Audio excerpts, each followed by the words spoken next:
અમરેલી જિલ્લાના ખાંભા તુલસીશ્યામ રેન્જમાં આવેલ પીપરિયા ગામ નજીક ખુલ્લા કૂવામાં 6 માસનો દીપડો ખાબક્યો। અમરેલી જિલ્લામાં ગીર જંગલ અને રેવન્યુ વિસ્તારના વાડી વિસ્તારમાં ખુલ્લા કૂવામાં વન્ય પ્રાણી પડી જવાના બનાવો વધી રહ્યા છે।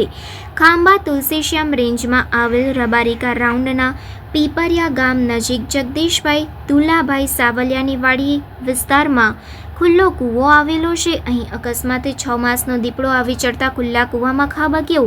સ્થાનિક લોકોએ વન વિભાગને જાણ કરતા RFO રાજલ પાઠકની ટીમ તાત્કાલિક ઘટના સ્થળે પહોંચી દીપડાનું દોરડા પાંજરા મારફતે રેસ્ક્યુ ઓપરેશન હાથ ધરવામાં આવ્યું। વન કર્મચારીઓ દ્વારા દીપડાનું રેસ્ક્યુ ઓપરેશન કરી દીપડાને જીવિત બહાર કાઢવામાં સફળતા મળી છે। દીપડાને વધુ સારવાર માટે જસાધાર એનિમલ કેર સેન્ટર ખાતે ખસેડવામાં આવ્યો છે।